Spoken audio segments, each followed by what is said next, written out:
Hello Ram గారు. Hi Nagaraju.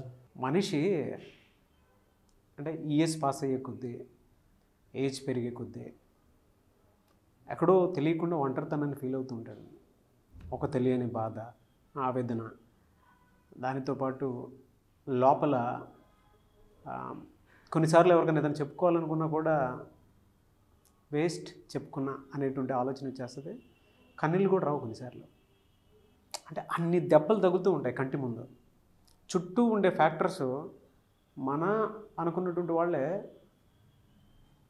మనల్ని ఎంత బాగా అర్థం చేసుకున్నారో వేరే వాళ్ళు చెప్పినప్పుడు మనకు క్లారిటీ వస్తూ ఉంటుంది. మనకి ఎలా అంటే మన గురించి వాళ్ళు ఇది చెప్పారా, వాళ్ళు మనతో బాగానే ఉన్నారు కదా అనేటువంటి విషయం దాని తర్వాత అర్థమవుతుంది.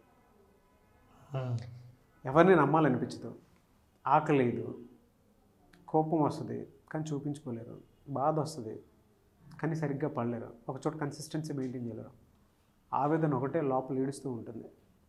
ఆ పరిస్థితులు ఏం చేయాలండి ఒక మనిషి? నాగరాజు, ఈ ఒంటరితనం అన్నది వయస్సుతో సంబంధం లేకుండా చిన్నపిల్లల దగ్గర నుంచి, స్టూడెంట్స్ దగ్గర నుంచి, ఎంప్లాయీస్ దగ్గర నుంచి, వయస్సు మళ్ళిన వృద్ధుల దాకా ఈ ఒంటరితనం అనేది మహాభయంకరమైన శాపం. నేను ఒంటరి అని అనిపించినప్పుడు ఈ లోకంలో నేను ఉండాల్సిన అవసరం ఉందా అనే ఆలోచన కూడా వస్తుంది. ఇంతమంది మధ్యలో ఉన్నా సరే నేను ఒక్కడనే ఉన్నాను అని అనిపిస్తుంది. అసలు నాకంటూ ఎవరూ లేరు ఈ జీవితంలో అనే మాటలు వస్తాయి. అంతేకాదు, ఎవరికి నేను అవసరం లేదు అనే మాటలు వస్తాయి. సో ఈ ఒంటరితనం అన్నది మనిషి ఎమోషనల్ నీడ్స్ ఎప్పుడైతే మీట్ అవ్వలేదో, మనిషికి భావాత్మకమైన అవసరాలు తీరలేదో, ఆ ఉద్వేగాల్ని ఎక్స్ప్రెస్ చేసుకోవడానికి, చెప్పుకోవడానికి మనిషి లేనప్పుడు ఒంటరితనం శాపంగా, శిక్షగా భావిస్తారు. ఆ భయంకరమైన బాధను, దాని నుంచి బయటపడడం కోసం ఇక నాకెవరూ లేరు కదా, నేనెవరికి అవసరం లేదు కదా, నాకెవరు ఇప్పుడు అవసరం లేదు కదా, ఎవరు నేను చెప్పుకున్నా వినేవాళ్ళు ఎవరు లేరు కదా, ఇక నేను అవసరమా అన్న ఆలోచన, అట్లాంటి ఆలోచనలు మనిషికి కలుగుతాయి. కానీ ఇప్పుడు ఈరోజు మనం ఈ ప్రోగ్రాం ఇట్లా ఎవరైతే ఒంటరితనంతో బాధపడుతున్నారో, ఒంటరి అని అనుకుంటున్నారో వాళ్ళందరూ తప్పకుండా వినాల్సిన ప్రోగ్రాం. నారాజు, ఒంటరి వేరు, ఒంటరితనం వేరు. యాక్చువల్గా మనిషికి ఎట్లా అంటే నీడ్స్ ఏవి లేవు అవి భయంకరంగా మనం కోరుకుంటాం. స్వేచ్ఛ కావాలని కోరుకునే వాళ్ళు కొంతమంది, స్వేచ్ఛ పూర్తిగా ఉంటే నాకు బంధం కావాలని కోరుకునే వాళ్ళు కొంతమంది. మీరు ఒంటరితనం అని అనుకుంటున్నారే, ఈ ఒంటరితనాన్ని కోరుకునే వాళ్ళు కొన్ని కోట్ల మంది ఉన్నారు. ఉదాహరణకి నారాజు, మనం ఈ బంధాలు, కనెక్షన్స్ ఏదైతే ఉన్నాయో ఆ కనెక్షన్స్లో మనం ఇరుక్కుని పోయి ఆ స్వేచ్ఛను ఆస్వాదించే స్థితిలో కూడా లేవు. ఒక పక్షిని పంజరంలో బంధించి 4-5 ఏళ్ళు పంజరంలోనే భోజనం పెడుతూ ఒకరోజు పంజరాన్ని ఓపెన్ చేసి పక్షిని ఎగరమంటే ఎగరడం చేత కాదు. తను ఎగరొచ్చు అనే విషయం తెలియదు, మళ్ళీ వెనక్కి పంజరంలోకే వెళ్తుంది. బంధాలు పంజరం లాంటివి. మనిషిని నమ్ముకోవడం, మనిషి మీద ఆధారపడడం, మనిషే నాకు సర్వస్వం అనే ఆ ఎమోషనల్ నీడ్స్ మీద ఆధారపడడం అనేది ఎప్పుడైతే అనుకుంటావో స్వేచ్ఛని అర్థం చేసుకోలేవు. ఇప్పుడు నేను ఇచ్చే ధైర్యం ఏమంటే, ఒంటరిగా ఉన్నారని అనుకున్న వాళ్ళు ఇది స్వేచ్ఛగా భావిస్తే తప్ప మీ బాధ నుంచి మీరు బయటపడలేరు. మనిషికి పొందాల్సిన స్వేచ్ఛను ఎట్లా పొందుతారంటే, కేవలం మన భావోద్వేగాల్ని పంచుకునే వ్యక్తి ఉంటేనో, సినిమాలోగా ఇతరుల భుజం మీద తల వాల్చి ఏడవాలని అనిపిస్తేనో, ఇంకొకరు నా కష్టాల్ని పంచుకోవడానికి వింటే బాగుంటుంది అని అనిపించేనో, ఇవన్నీ ఎమోషనల్ నీడ్స్ కొంతవరకు మనిషికి అవసరమే. కానీ ఆ తర్వాత ఏం సాధిస్తారు? ఆ మనిషి శాశ్వతమా? మీరు ఎంతకాలం ఆధారపడతారో ఆ ఎమోషనల్ నీడ్స్తో? ఇది ఆలోచించినప్పుడు ఈ ఒంటరితనాన్ని ఒంటరిగా మార్చుకుంటారు.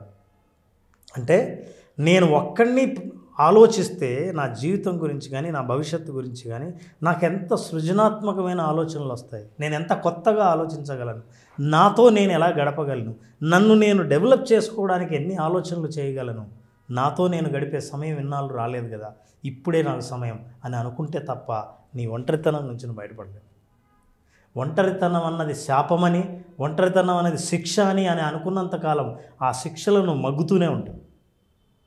కానీ అలా పంచుకునే వాళ్ళు ఉన్నారని అనుకునే ఇంతకుముందు నువ్వు వాళ్ళతో కనెక్ట్ అయ్యావు, ఇప్పుడు వాళ్ళు లేరే అని బాధపడుతున్నావు. మనిషి ఒక్కరికే ఒక అద్భుతమైన అవకాశం ఉంది. ఈ సృష్టిలో ప్రతి పక్షి, ప్రతి జంతువు తన జీవితం ఎలా గడపాలో, ఎంతకాలం జీవించాలో, ఎలా చచ్చిపోవాలో స్టాండర్డ్ ఫిక్స్డ్, ఇక ఆలోచించే పరిస్థితి లేదు వాటికి. మనిషికి ఒక్కడికే ఒక స్వేచ్ఛ ఉంది. ఒక మనిషి జీవించినట్టు ఇంకో మనిషి జీవించక్కర్లేదు. ఎంత అద్భుతంగానో తన జీవితాన్ని మలుచుకోవచ్చు. సో ఒక బంధం అనేది ఈ రెండు గీతల మధ్య ఇట్లా జీవితం పోతూ ఉంటే ఈ గీతల్ని ఎంత పెద్దవైనా మనం చేసుకునే అవకాశం మనకుంది. అది స్వేచ్ఛ వల్లే సాధ్యం. అట్లాంటి స్వేచ్ఛను మనం ఎంజాయ్ చేయాలి. ఆ స్వేచ్ఛ నుంచి మనల్ని మనం ఎలా ఇంప్రూవ్ చేసుకోవాలి, ఇంతకంటే అద్భుతమైన రీతిలో ఉన్నత స్థితిగా ఎలా వెళ్ళాలి అని ఆలోచించగలిగినప్పుడు ఒంటరితనం అన్నది అదృష్టమే తప్ప, లగ్జరీయే తప్ప శిక్ష కాదు అని అర్థమైంది. ఈ ఒంటరితనం అన్నది కేవలం మనిషి సృష్టించుకున్న బంధాల నుంచి, ఏవి ఫేక్ బంధాలు, వాటి నుంచి. అయితే ఇది కాకుండా ఇంకో కోణం ఉంది. నేను అర్థం చేసుకుంటాను ఒంటరితనం అనేది. డైవర్స్ తీసుకున్న వాళ్ళు, దగ్గరి వాళ్ళు చనిపోయినప్పుడు, అమితంగా ప్రేమించిన వాళ్ళు మోసగించినప్పుడు, నా వాళ్ళంటూ నా చుట్టూ ఉన్న వాళ్ళు సడన్గా ఒక రాత్రి లేకుండా పోయినప్పుడు, ఈ ప్రపంచాన్ని విడిచిపోయినప్పుడు ఒంటరిగా ఫీల్ అవ్వడం అతి సహజం. ఆ హ్యూమన్ ఎమోషన్ను అర్థం చేసుకోవచ్చు మనం. అయితే ఈ ఒంటరితనం నుంచి మీరు మళ్ళీ నెక్స్ట్ స్టెప్కి ఎలా వెళ్తున్నారో అన్న ఆలోచనకు దారి తీయాలి తప్ప ఈ ఒంటరితనం మన అభివృద్ధిని అడ్డుకునేదిగా ఉండదు. మనకు చెప్పకుండా మనకు దూరంగా వెళ్ళిపోయిన వాళ్ళతో మనం కూడా పోవాలని అనుకోవడం అన్న ఆలోచన వచ్చేంత మూర్ఖత్వం ఇంకేది ఉండదు. కాబట్టి ఈ ఒంటరితనాన్ని ఏకాంతంగా మలుచుకుంటే, మనతో మనం గడిపే సమయంగా మనం మార్చుకుంటే, ఈ ఒంటరితనాన్ని మన భవిష్యత్తును మలుచుకునే అవకాశంగా మనం మలుచుకుంటే ఈ ఒంటరితనం మనల్ని బాధ పెట్టదు. పైగా నేను ఇప్పుడు కొత్తగా ఎలా ఆలోచించాలి, ఇలా ఒంటరితనం ఫీల్ అయ్యే వాళ్ళు బయటపడాలంటే వాళ్ళు చేయవలసింది ఏంటంటే, ముందు వాళ్ళు self care is very important. నా ఆరోగ్యం ఎలా ఉంది, నేను పొద్దున్నే నిద్రలేస్తున్నానా, సరైన సమయానికి తింటున్నానా, నా శారీరక ఆరోగ్యాన్ని, మానసిక ఆరోగ్యాన్ని, మెంటల్ అండ్ ఫిజికల్ వెల్బీయింగ్ని జాగ్రత్తగా చూసుకుంటున్నానా లేదా, ఇది first self care. Second, engage in something. ఇప్పుడు ఫర్ ఎగ్జాంపుల్ ఇంట్లో ఇది శాశ్వతం కాదనుకుంటే ఒంటరితనం, మీరు నమ్మితే ఇది తాత్కాలికంగా ఉంటుంది అని అనుకుంటే దీని నుంచి బయటపడడం కోసం ఇంట్లో ఎంతకాలంగా పెండింగ్ ఉన్న చాలా పనులు ఉంటాయి, చేయడంలో బిజీ అవ్వండి. మీ పనే మీకు తోడుగా అవుతుంది. ఒక ఛాలెంజింగ్ వర్క్ని తీసుకోండి, అది సాధించేదాకా పోరాడండి. మీరు ఏదైనా ఒక చిన్న గోల్ని సెట్ చేసుకొని ఆ గోల్ని సాధించేంత మీరు పనిచేసి దాన్ని పూర్తి చేసిన తర్వాత మీ మీద మీకు నమ్మకం కలుగుతుంది. నా ఒంటరితనం నన్ను ఒక లక్ష్యాన్ని సాధించేటట్టు చేసిందన్న ధైర్యం కలుగుతుంది.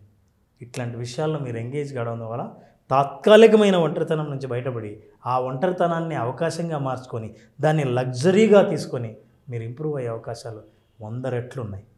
ఒంటరితనంలో ఉన్నప్పుడు తెలియకుండానే సూసైడల్ టెండెన్సీలోకి వెళ్ళిపోతూ ఉంటారు. గుండె కూడా బరువెక్కిపోయి ఉంటుంది, ఏం చేయాలో అర్థం కాదా. కొన్ని విషయాలు బలంగా వినిపిస్తూ ఉంటాయి. నేను మోసపోయానే, నేను ఆ విధంగా ఉండకుండా ఉంటే మంచిది, అలా చేశానా, నా జీవితంలో అలా జరగకుండా ఉంటే బాగుండేది, ఇప్పుడు నాకు ఏ రకంగానూ ఉపయోగం లేకుండా పోయింది, నేను దీని నుంచి బయటపడటం ఇట్లా అనేటువంటి ఆలోచనతో ఉంటారు. బట్ మీరు ఇందాక చెప్పినటువంటి ఒక మాట నాకు చాలా బాగా నచ్చింది. ఒంటరితనానికి ఏకాంతంగా ఉండి ఆలోచించడానికి చాలా డిఫరెన్స్ ఉంది. ఏకాంతంగా ఉండి మనం ఎప్పుడైతే బేరీ చేసుకుని బయటకు వస్తామో అది మన మీద సెల్ఫ్ కేర్, సెల్ఫ్ అనాలిసిస్. అదే ఒంటరితనం చుట్టూ 10 మంది ఉన్నా ఫీల్ అవుతున్నాము అని అంటే దాని మీనింగ్ మనం ఎక్కడో తెలియకుండా ఒక ఇన్సెక్యూర్ జోన్లో ఉన్నాం అనేటువంటి ఫీలింగ్లోకి ఉంటాం అనమాట. సెల్ఫ్ అనాలిసిస్ ఎప్పుడు మంచిదేనండి. దానివల్ల పర్సనల్ గ్రోత్ చాలా ఎక్కువ కనిపిస్తూ ఉంటుంది మనకి.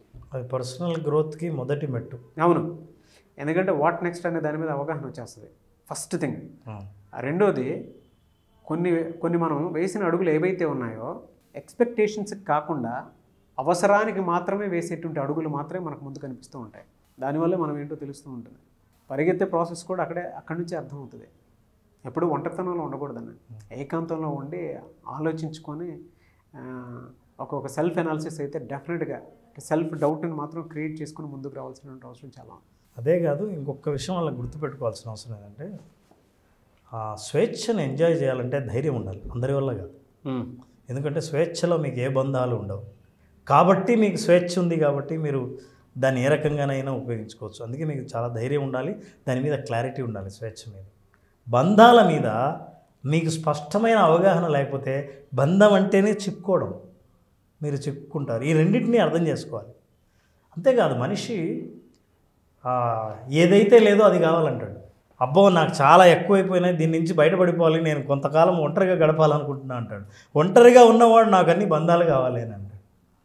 సో ఈ స్పష్టత మనిషి తెచ్చుకుంటే డెఫినెట్గా తన లైఫ్ ఎటువైపు వెళ్తుందో స్పష్టంగా చూడగలడు. ఎటువైపు మలుచుకోవాలో ఈ ఒంటరితనంలో ఆలోచించుకొని అటువైపు తిప్పుకోగలడు.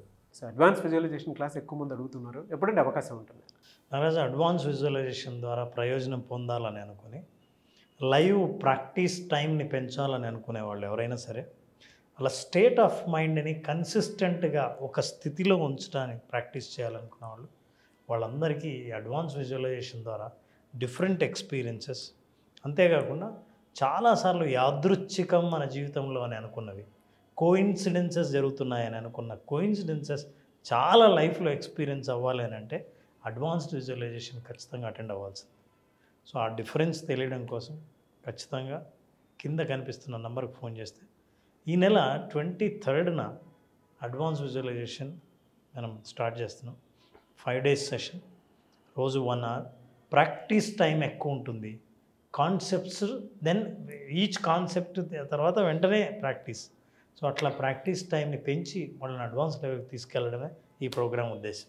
సో January 23rd నుంచి 2024 అడ్వాన్స్ విజువలైజేషన్ క్లాసెస్ ఉంటాయి. కాబట్టి ఆసక్తి కలిగిన వారు ఎవరైనా సరే స్క్రీన్ మీద మీకు కాంటాక్ట్ నెంబర్ కనిపిస్తుంది, దానికి మీరు కాల్ ఆర్ మెసేజ్ వాట్సాప్ చేసి ఎన్రోల్ చేసుకోవచ్చు. లేదు అని అంటే మిస్టర్ నాగ్ అఫీషియల్ 1 అని నా ఇన్స్టాగ్రామ్ ఐడి ఉంది, దానికి మీరు పర్సనల్ మెసేజ్ పెట్టినా కూడా నేను రామ్ గారి టీమ్కి ఫార్వర్డ్ చేస్తాను. Eagerly waiting for that advance visualisation class అని. సో కుదిరితే నేను కూడా అటెండ్ అవుతాను, ఎందుకంటే నేను చాలా రోజుల నుంచే అటెండ్ అవుదామని అనుకుంటున్నాను. అడ్వాన్స్ క్లాస్ ఎప్పుడు ఉంటుందా అని, ఎప్పుడెప్పుడు ఉండబోతుంది అనేటువంటి ఎదురు చూసిన వాళ్ళు నేను ఒకరిని. చాలామంది చాలా బ్యాచ్ల నుంచి అడుగుతున్నారు, వాళ్ళందరికీ ఇప్పుడు చేస్తున్నాం. Yes sir.